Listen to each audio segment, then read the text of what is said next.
Hey everyone, it's good. I'm Mala here from Private Practice Success. I hope you have had a super amazing day. So, as per usual, what we're going to do before we jump into vlog number 33 of our 90-day challenge is that I'm going to share this live stream in my Facebook groups so that I can ensure that my practice owners that is part of my closed Facebook community, as part of those groups, actually get to see this later on. So I'm going to share that in here for my private practice owners first of all. There we go. And who else can benefit? Okay. Share, and I will also put it in the how to start a private practice group. Let's put that in there. Starting. Okay, it's all done. We're good to go. So today has been a really interesting day. It is Wednesday, of course, and it was my client day. So I see around about 3 to 4 clients every more or less 3 weeks on average. So that's the client work that I do. And today I had an extra hour scheduled in my day to actually spend with our brand new clinician, Stacy, that just started her first day with us today. Hi, Frankie. Thanks for joining. Hi, Amy. Thanks for joining. So Frankie, our principal psychologist, is homesick. She's usually hugely contagious, can't get into the practice. So Frankie has asked me today to do orientation and induction with Stacy, who is our brand new child psychologist here at the practice. And I haven't done that for quite some time. I didn't have any notes or anything, but my job, if I understood it correct, Frankie, seeing that you're listening, was really to make sure that Stacy settles in today on her first day, because we want to set our clinicians up for success in private practice. We want to make sure that they enjoy it just as much as we do, and really ensure that she's able to go into her first day with no anxiety and just able to focus on the client work that she needs to do. So we do actually a lot of orientation and induction. Hi Sylvia, thanks for joining. We do a lot of orientation and induction, which we just refer to as positioning. Orientation and induction is just way too long a word, so we call it positioning of team members way before day one. So we have what we call our 10-step process of getting them all ready for day one, and then when day one starts, we spend an hour with them, as I did today, and then we'll also spend an hour with them over the next 4 to 6 weeks on a weekly basis to make sure that we support their entry into private practice. And I was just again reminded, first of all, of the importance of doing this, and secondly of the information that we share with our team when they come on board and during positioning. And I often think it's stuff that we take for granted. So when I was speaking to Stacy today, I told her, you know, I'm sure you've had many first appointments already with clients. I'm sure you know what you're doing, all that type of stuff. But I really want to share with you the way we do it here at the Psych Professionals, the way that has really helped us to build our reputation, the way that we work with our clients, because we want to make sure that they are a collaborative partner in their treatment process, that they know what the process is all about, all of that type of things.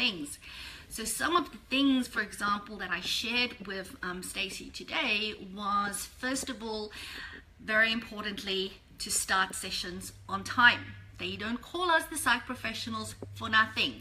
If you don't start on time, in my books, you're not being professional and you're not being respectful of other people's time. So I made that very clear. It's the first thing I mentioned, okay? I just start with the heavy stuff. And just saying, you know, you have to start on time. And then we spoke about, so what happens if the client is running late? Or what happens if the client arrives 5 minutes before the first session and we know there's paperwork that needs to be completed? And my input was, well, you still collect them if the appointment was 2 o'clock. At 2, they need to be in the room. And then we spoke about how do you manage that completion of paperwork. The other thing I raised was the importance of actually not only asking the client whether they have any questions on the consent form, but really then going, okay, now I still want to highlight to you the most important things that's on here, because we know clients do this. I know I do it when I go to places or I need to sign stuff for my kids for school. I just scan it quickly. I really don't take it in. I always think, oh, I can read it later when it's relevant. And especially when you're nervous, or maybe it's your first time with a psychologist, you just quickly go through it. So we have to make sure that clients really give informed consent, okay, by actually knowing what it is that they are signing. Just want to have some water. So I normally always encourage the clinicians to raise at least 2 very important things that would be on that consent form. The first one, of course, is confidentiality and how it works, and then really being clear as to what is the exceptions around confidentiality and what will happen should one of those exceptions occur.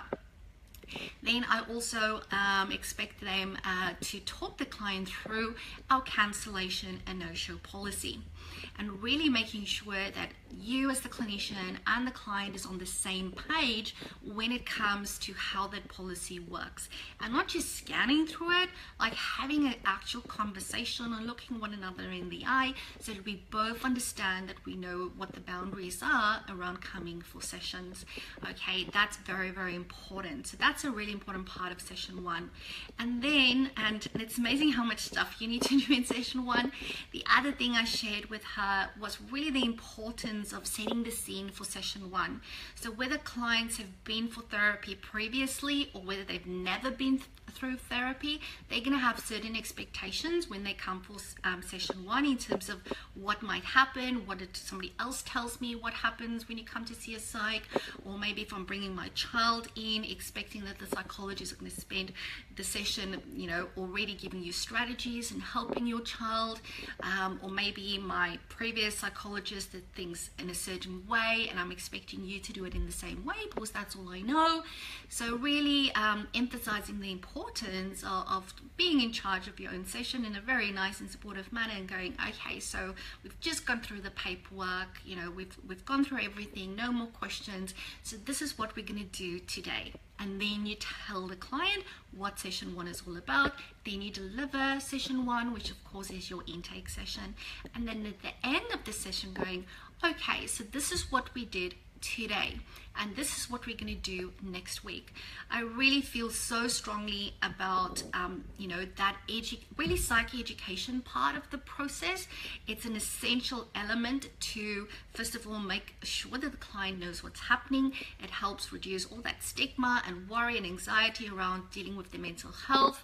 It also shows that you know what you're doing. You're instilling confidence as you're doing that confidently whilst in being supportive, and it also helps to get the client engaged and committed, because you are telling them every step of the way what's going to happen. And really this should be like that golden thread throughout the therapy process. We go, okay, so this is what we're doing today, then we do it, and you summarize, so this is what we're doing today, this is your homework, this is what we're doing next time, that type of thing. So very important, because really the goal for session 1 is, yes, to do intake interview, get information so that you can put together a bit of a treatment plan, get the formulation right in your head.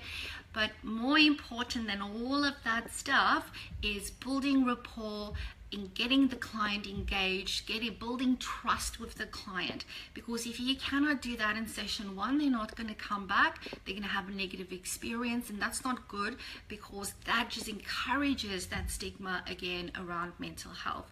So our micro counseling skills is so important in session 1. Very often when we've got new graduates at the practice over the years, I find that they just want to get through all their questions they have on their list. So the other thing I said was, you know, if you've got certain questions that wasn't answered, don't stress about it. If it's the end of the session, it's the end of the session, and you can ask the other questions next time the client comes through. So that's just a part of the stuff that I spoke to her about. And then we went, okay, so when the session is done, how do you make sure that your client has got next sessions booked? How do we get them to pre-book sessions to make sure they get their time and day that suits them, that make sure you don't get fully booked, because we know my child psych's book gets fully booked so quickly, and then, you know, it's really frustrating if clients can't get appointments, and how do we manage that and all of that type of stuff. And that really took me an hour to talk her through how all of those things work, and that was just for how to successfully manage session 1. And you know what, it probably is the most important session that you can do with a client. Every session is important, but this really sets the basis for your relationship and for the success of the process. So it's so important.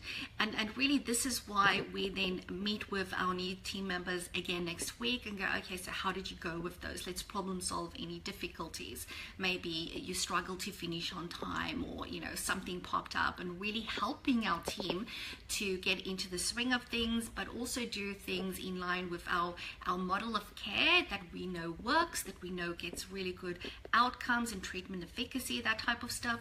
You know, I don't tell clinicians how to do their therapy. That's up to them. Obviously, if you do it under Medicare, you need to use certain interventions, but it's more that case management role that's really, really important and a big part of what we do. And it's so important for you as a practice owner, when you start to take on subcontractors or employees, doesn't matter, when you take on other people on board and you trust them with your clients, you trust them with your brand, you trust them with your referrers, that you know that they are working at the same level of care that you are used to working, because that is why you've built up your reputation, and that's why people refer to you. And really, from a clinician or an employee, subcontractor perspective, they're in a really fortunate position to learn from you as a practice owner. So don't be scared to share with them what you know works. Okay, be proud of the way you do things, be proud of it, because you won't be in a position to take on your clients if it doesn't work and it's not paying off. So please make sure that you are always doing orientation and induction, that you're positioning your team members. It is in their best interest, it's in the client's best interest, and it's in your best interest to really invest this time up front so that they are successful in private practice in the long run. I love this industry, and I want everybody that's in it to love it as well. So let me just check if there's any questions. No, everybody's just been sitting and listening attentively, it seems. No questions from everyone.